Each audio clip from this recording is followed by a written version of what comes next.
अच्छा, मैं अगर आपसे बोलूं कि भारत के अंदर जितने भी स्मॉल कैप म्यूचुअल फंड है, जितने भी, उसमें से 93% स्मॉल कैप म्यूचुअल फंड अपने रिस्पेक्टिव बेंचमार्क को भी बीट नहीं कर पाए, तो आपका क्या रिएक्शन होगा? बट देखिए, अप्रैल महीने के अंदर में, मतलब अप्रैल 2024 के अंदर में 93%, मतलब कि 27 म्यूचुअल फंड में से 25 म्यूचुअल फंड ने अपने बेंचमार्क को भी बीट नहीं कर पाए। केवल 2 म्यूचुअल फंड ने अपने बेंचमार्क को बीट किया है, जिसके बारे में आपको बताऊंगा आगे कि कौन कौन से म्यूचुअल फंड है। अब सोचिए, स्मॉल कैप कैटेगरी के अंदर 93%, ऐसा कभी नहीं होता है लार्ज कैप के अंदर, मिड कैप के अंदर, इंडेक्स फंड के अंदर, कि अपने रिस्पेक्टिव बेंचमार्क को भी बीट नहीं कर पा रहे हो एक महीने के अंदर में। पिछले महीने के अंदर में, मतलब अप्रैल महीने में, स्मॉल कैप फंड के अंदर 25 म्यूचुअल फंड ने अपने बेंचमार्क इंडेक्स को बीट नहीं किया है। ये रहा आपके स्क्रीन के सामने चार्ट। इस चार्ट के अंदर आपको वो सारे के सारे म्यूचुअल फंड दिख जाएंगे जिन्होंने अपने बेंचमार्क इंडेक्स को बीट नहीं किया है। अगर आपका भी म्यूचुअल फंड इसके अंदर है तो आप कमेंट बॉक्स में जरूर टाइप करिएगा। अब देखिए, जो बचे हुए 2 म्यूचुअल फंड है जिन्होंने अपने बेंचमार्क इंडेक्स को बीट किया है, उनके बारे में जान लेते हैं वो कौन कौन से म्यूचुअल फंड है। सबसे पहला म्यूचुअल फंड है जिसका नाम है Tata small cap mutual fund, और दूसरा म्यूचुअल फंड है बंधन स्मॉल कैप म्यूचुअल फंड। इन दोनों म्यूचुअल फंड ने अपने बेंचमार्क इंडेक्स को बीट किया है। अब टाटा स्मॉल कैप फंड का जो पिछले महीने का रिटर्न था वो था 7.53% का, और इसका बेंचमार्क यानी कि निफ्टी स्मॉल कैप 50 का रिटर्न था वो था 7.20% का। अगर मैं बात करूं बंधन स्मॉल कैप फंड के रिटर्न के बारे में, तो पिछले महीने के अंदर में बंधन स्मॉल कैप फंड का रिटर्न था 6.98% का, एंड जो इसका बेंचमार्क है S&P BSE 250, इसका रिटर्न है 6.58% का। मतलब कि केवल 2 म्यूचुअल फंड है जिन्होंने अपने बेंचमार्क इंडेक्स को बीट किया है। अब चलिए हम एक बार पूरे स्मॉल कैप फंड के कैटेगरी एवरेज का रिटर्न से कंपेयर करते हैं इसके बेंचमार्क इंडेक्स को, क्योंकि जो कैटेगरी एवरेज है यानी कि 27 म्यूचुअल फंड जो total small cap mutual fund है, उन सबका अगर मैं एवरेज निकालूं तो रिटर्न निकल के आता है 5.53% का, जो कि इसके बेंचमार्क इंडेक्स से बहुत ज्यादा कम है। अगर मैं बात करूं इनके बेंचमार्क इंडेक्स की, तो 2 बेंचमार्क इंडेक्स है, एक का नाम है निफ्टी स्मॉल कैप 250 और एक का नाम है S&P BSE 250।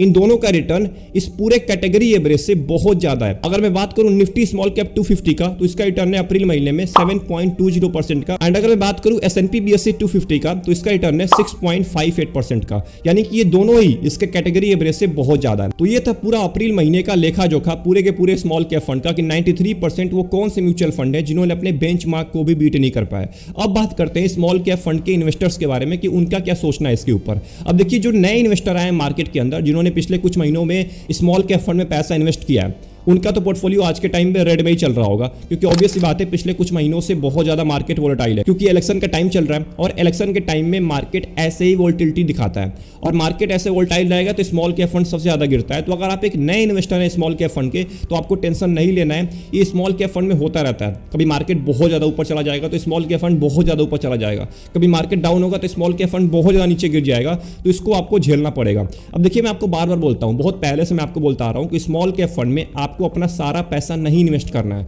अगर आप एक नए इन्वेस्टर हैं या आप एक पुराने इन्वेस्टर भी हैं, 2-3 साल अगर आपको हो गया स्मॉल कैप फंड में, तो अपने सारे पैसे उठा के ना डाल दीजिए। बहुत सारे लोग क्या करते हैं कि अपना lump sum investment small cap fund में करते हैं कि उनको ज्यादा रिटर्न मिल जाए कम टाइम में ही। अब देखिए, ये लालच जो है ना, ये आपके पैसे डुबा सकती है, तो इस बात को जरूर ध्यान दीजिए कि अपने 20% या 30% से ज्यादा पैसा आपको स्मॉल कैप फंड में नहीं डालना है। अगर आप 100% पैसा म्यूचुअल फंड में इन्वेस्ट कर रहे हैं, तो उसमें से केवल 20 या 30% पैसा आपका स्मॉल कैप फंड में होना चाहिए, बाकी का पैसा आपका लार्ज कैप में जाना चाहिए। कुछ पैसे आप मिड कैप में डालिए, कुछ पैसे आप फ्लेक्सी कैप में डाल सकते हैं, तो अपने हिसाब से आप चूज कर सकते हैं। मतलब कि स्मॉल कैप में 20% से ज्यादा पैसा आपका नहीं इन्वेस्ट होना चाहिए। मैं क्यों बोल रहा हूं नहीं इन्वेस्ट होना चाहिए, क्योंकि ऐसी सिचुएशन जब आती है तो स्मॉल कैप फंड के ऊपर सबसे ज्यादा फर्क पड़ता है, और आगे इलेक्शन के बाद क्या होगा ये आपको भी नहीं पता है। अगर मार्केट क्रैश हुआ, अगर मार्केट गिरा थोड़ा बहुत, तो सबसे ज्यादा गिरेगा स्मॉल कैप फंड। और अगर आपने पिछले 2-3 महीने में पैसा इन्वेस्ट किया है, तो आपका तो पोर्टफोलियो बहुत अच्छा खासा लाल में चला जाएगा।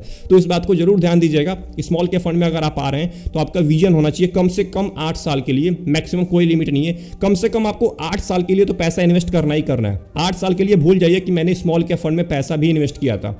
अगर मैं बात करूं लार्ज कैप की, तो लार्ज कैप में कोई दिक्कत नहीं होता है, उसमें आप 3 साल 4 साल 5 साल के लिए आ सकते हैं, क्योंकि उसमें आपको एक कंसिस्टेंसी मिलती है, उसमें आपको एक मजबूती मिलती है, क्योंकि बड़ी कंपनी जो होती हैं तो उसमें आपको एक कांस्टेंट रिटर्न मिलता रहता है 12 से लेकर 15% का। बट स्मॉल कैप फंड में क्या होता है ना, कि इसमें छोटी कंपनी जो होती है उनके ऊपर सबसे ज्यादा फर्क पड़ता है जब मार्केट गिरता है। तो अभी के टाइम पे आपको बिल्कुल भी पैनिक नहीं होना है, क्योंकि बहुत सारे लोग ना पैनिक होकर अपने स्मॉल कैप म्यूचुअल फंड को सेल कर देते हैं, ये सोच के कि मेरा म्यूचुअल फंड तो परफॉर्म ही नहीं कर रहा है, पिछले कुछ महीने से मेरा पोर्टफोलियो रेड में ही चले जा रहा है, बेंचमार्क को भी बीट नहीं कर पा रहा है। अब देखिए, ऐसी सिचुएशन आती रहेंगी, आगे भी आएंगी। अगर आपका इन्वेस्टमेंट अमाउंट बढ़ता रहेगा तो ये सिचुएशन में आप पैनिक नहीं होंगे। अगर आपका ज्यादा इन्वेस्टेड अमाउंट रहेगा ना, तो लॉस कम होता है, क्योंकि लॉन्ग टर्म में आपको प्रॉफिट भी हो जाएगा। बट अगर आपका इन्वेस्टेड अमाउंट कम होता है और ऐसी सिचुएशन आती है मार्केट के अंदर, तो आपका पोर्टफोलियो ऑब्वियस सी बात है रेड में जाएगा ही जाएगा।